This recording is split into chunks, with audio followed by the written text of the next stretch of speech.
Hello and welcome back to Team Liquid's strategy guide series for Vault of the Incarnates. I am Telegon and with me today is Kalamazi. Hey everyone, I'm Kalamazi, a streamer and content creator for Liquid, and I'll be helping walk you through today's boss encounter. In this video, we are going to be breaking down the mechanics and strategy for normal and heroic Sennarth The Cold Breath, who you may choose to fight as the 3rd, 4th, or 5th boss in the instance. Sennarth is a multi-phase encounter whose structure is somewhat difficult to explain. In essence, she begins the encounter hanging from her webs and moves alongside us on rails as we climb a spiral to the apex of the arena.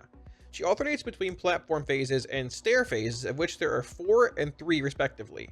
Upon reaching the 4th platform, she comes down from her webs as an active boss and starts the final phase of the encounter. Let us define the platforms and stairs before the apex as phase 1, and the last platform where she becomes fully active as phase 2. Phase 1 is characterized by the boss spitting swirlies at players which create icy ground. This terrain is slippery in that your inputs take you further than they normally would. You are afforded a mechanic to deal with this impairment of control called enveloping webs. Sennarth chooses 2 players to debuff who drop sticky webbing on the ground every 1 second for 6 seconds. This webbing remains on the ground, allowing players to gain the sticky webbing debuff by walking into the effect. This debuff allows you to mitigate the slippery effects of icy ground. You should consider acquiring this debuff ahead of Gossamer Burst Cast, which is a tether to the boss which attempts to pull you off the platform. In our testing, it was possible to run against this effect at range and be entirely safe even without the sticky webbing debuff. On heroic and above, if the sticky webbing debuff stacks to 10, you'll be stunned. However, on normal, wrapped in webs is not a stun but a 75% slow. Caustic spiderlings are adds that spawn throughout the fight in sets of 4 to 6. These adds do nothing but cast caustic eruption when they die. On all difficulties, you may remove sticky webbing and wrapped in webs with caustic eruption. Your tank can pick these adds up and move them over anyone who has been wrapped in webs as necessary. This add is also present in phase 2 so that you continue to have a mechanic to remove wrapped in webs. There's another add present only in phase 1 called Frost Breath Arachnid. The encounter begins with 1 active and 1 spawns when the boss reaches platform 2 and 3, but not 4. It has 2 mechanics, the first being Freezing Breath, which is a generic frontal your tank wants to face away from the group, and the rest of your raid wants to avoid. Chilling Aura is the second mechanic, which incentivizes you to prioritize and focus down this add as its damage done ramps up over time. As you make your way up the platform, the raid will periodically be debuffed with Chilling Blast, which explodes in a frost expulsion after 4 seconds. Simply watch the timer for this ability and pre-spread for this mechanic as necessary. Make sure to make room for your friends in tight spots like the staircases. Apex of Ice is the channel whose interruption begins the final phase of the encounter, or phase 2 as we have named it previously.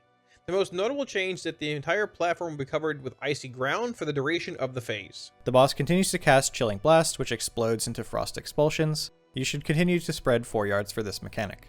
The spell has an additional effect in this phase called Glacial Plume, which leaves a stationary bomb after frost expulsion resolves. Think of Lahuva motes, except the explosion does not leave a ground effect. Instead, upon contact, it knocks you back slightly. It should be easy to soak your own moat after dropping it at the beginning of this phase, and as pervasive cold stacks, you should consider assigning immunities to soak later sets in order to maintain the playability of the play space. In this phase, enveloping webs becomes suffocating webs and functions a little differently. Instead of dropping webs for the duration of the debuff then falling off, when the suffocating webs debuff falls in this phase, you'll be wrapped in webs and knocked back. You remove the debuff as before by getting hit by the caustic spiderlings on death explosion.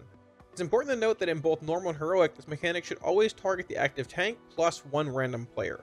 If you tank the boss in the middle of the play space and have both players with suffocating webs stacked together in front of the boss, they'll be knocked back together and the other tank may easily drag the boss and caustic spiderlings on top of the stunned players to free them when the spiderlings die. Gossamer Burst now also becomes Repelling Burst in phase 2, and instead of pulling you to Sennarth as it did previously, it now pushes you away from her. Which makes sense when you observe that the final platform is essentially a rectangle with 3 open sides you could easily fall off of. As before, you can counter this mechanic by using some sort of movement displacement, or acquiring the sticky webbing debuff, or simply moving close to the boss in this phase. This brings us to an important difference between normal and heroic. On normal, you do not die when you fall off the platform, although you do on higher difficulties, so be sure to keep this in mind. Pervasive Cold is just a ramping 10% frost damage taken debuff which ticks about every 6 seconds and stacks forever.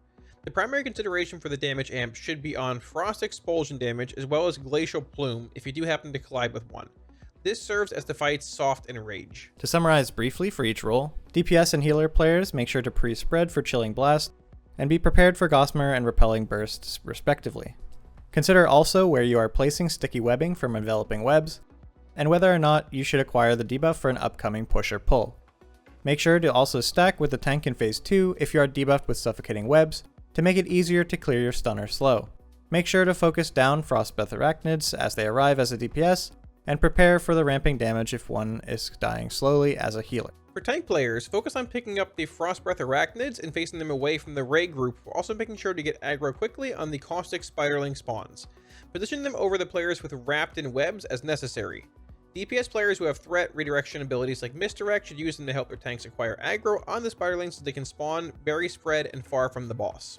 And with that, we very much hope you found this guide useful. If you did, please don't forget to like and subscribe. Feel free to leave feedback or commentary in the comment section, and make sure to keep your eye on this channel as more guides will be coming out soon. Thank you very much for tuning in, and we will catch you in the next one.